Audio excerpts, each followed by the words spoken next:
Good evening, everybody. Welcome back to Gargoyles episode reviews. Today we're looking at Lighthouse in the Sea of Time.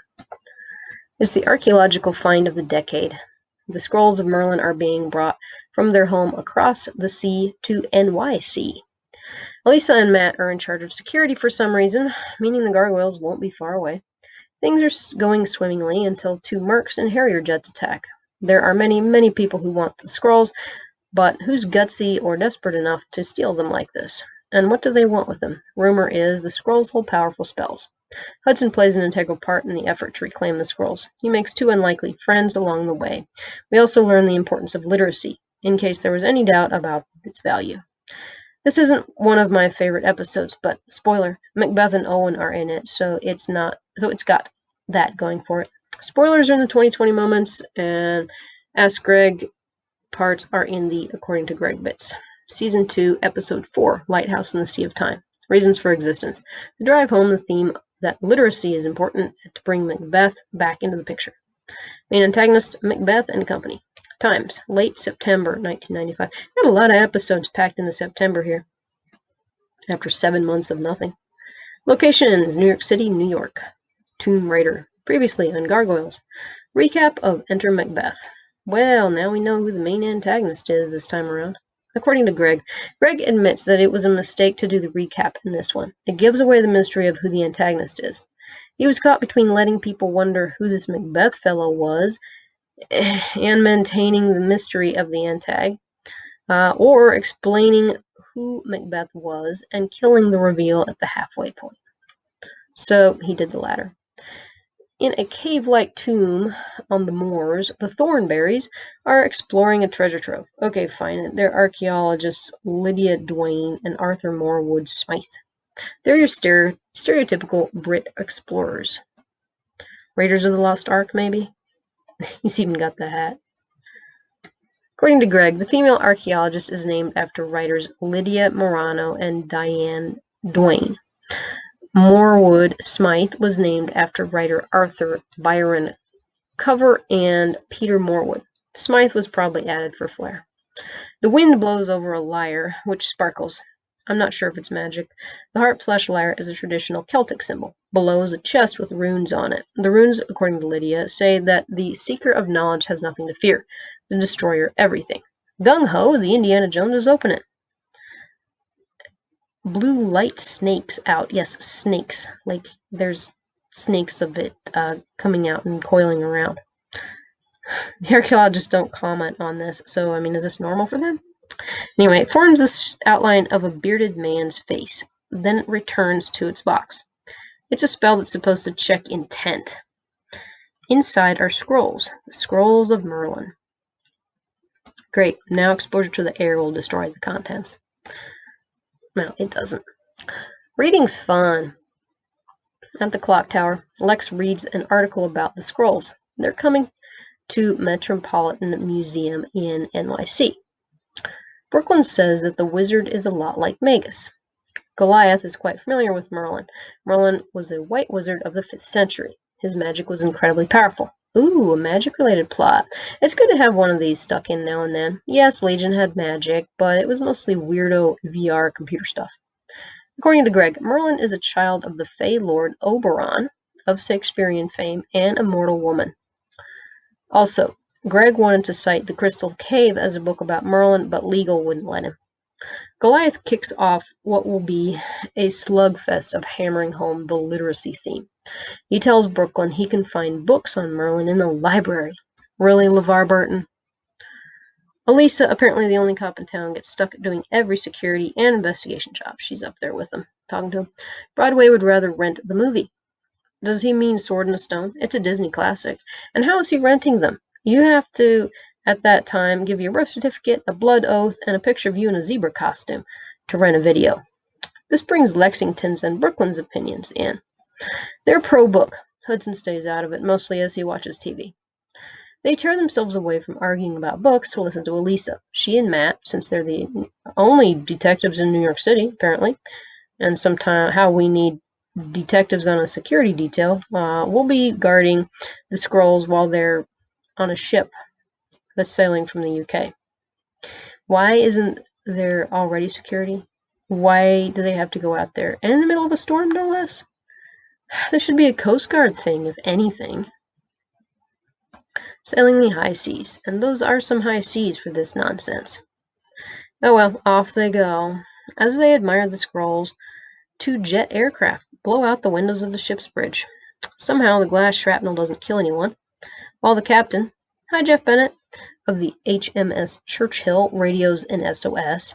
The jets come in for landing on the deck. They're Harriers, meaning they're vertical takeoff and landing aircraft. Who the heck has enough resources to hire mercs who can fly in the middle of a storm and land the notoriously touchy Harriers on a ship deck? Not to mention that the aircraft themselves cost millions of dollars.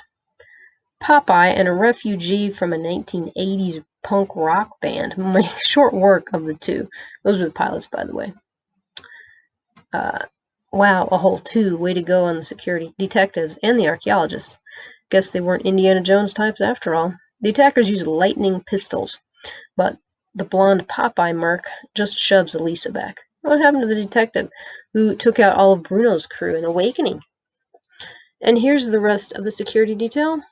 There are 2 cop choppers overhead, but they're not doing a darn thing. The gargoyles show up on the ocean in the middle of the storm. Yep. Yeah, and they can just glide. Sure, right. Lex recognizes the jets as Harriers as he read about them. Oh, look. It's the theme.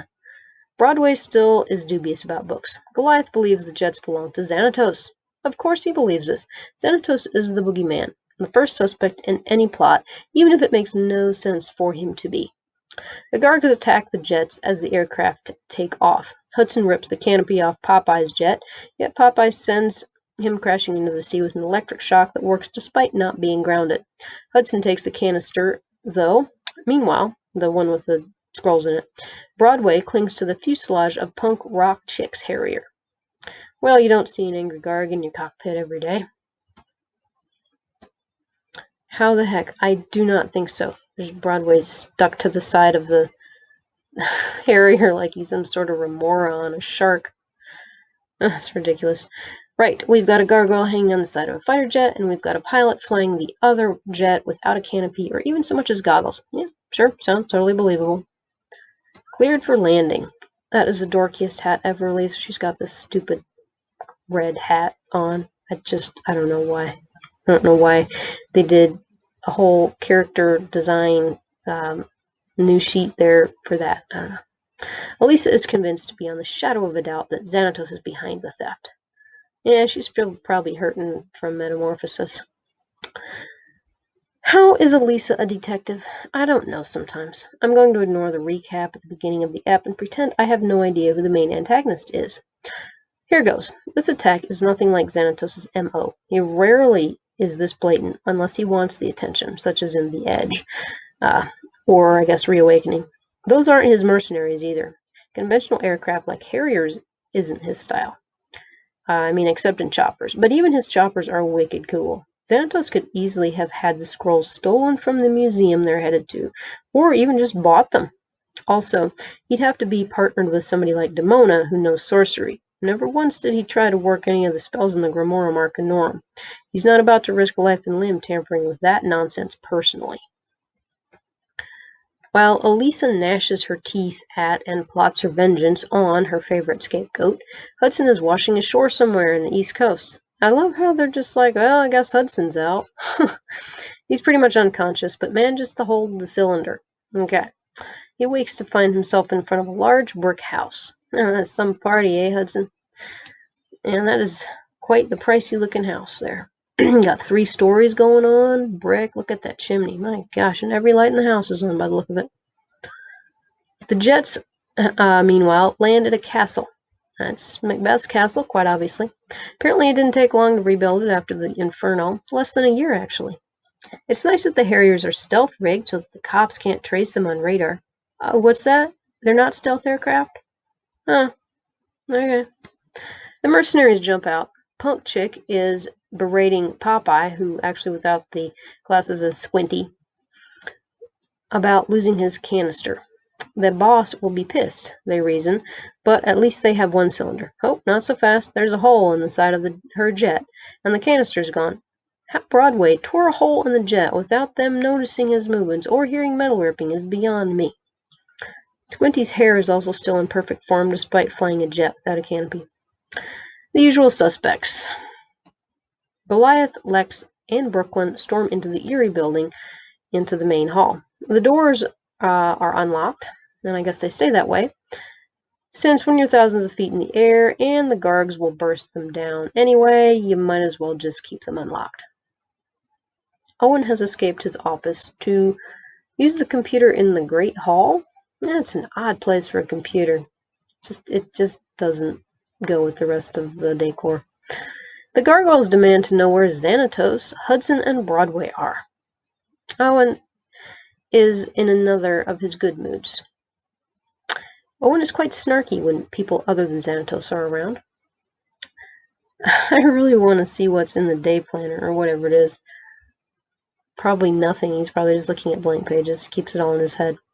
And he's smiling. Better watch out. 2020 moment. As the eps go on, we see more and more of Owen's snark when he's around Xanatos. It's yet another reason I like their solo scenes. They go back and forth with each other. And they're both having a great time. Owen responds that, quote, I suppose they could be anywhere. When I reread this, I actually laughed out loud at that. That's hilarious. He doesn't out and out insult them. He doesn't pull his gun on them this time either. He just hits them with the old snark. No games, Goliath growls. Oh, buddy, haven't you learned yet that Owen and his boss are all about having an entertaining time? You should know I can't do that, Owen continues the standoff. To the Garg's credit, they know better than to attack him. With anybody else, Goliath probably would have hoisted them up by the collar. Owen would drop the first idiot who tried that on him.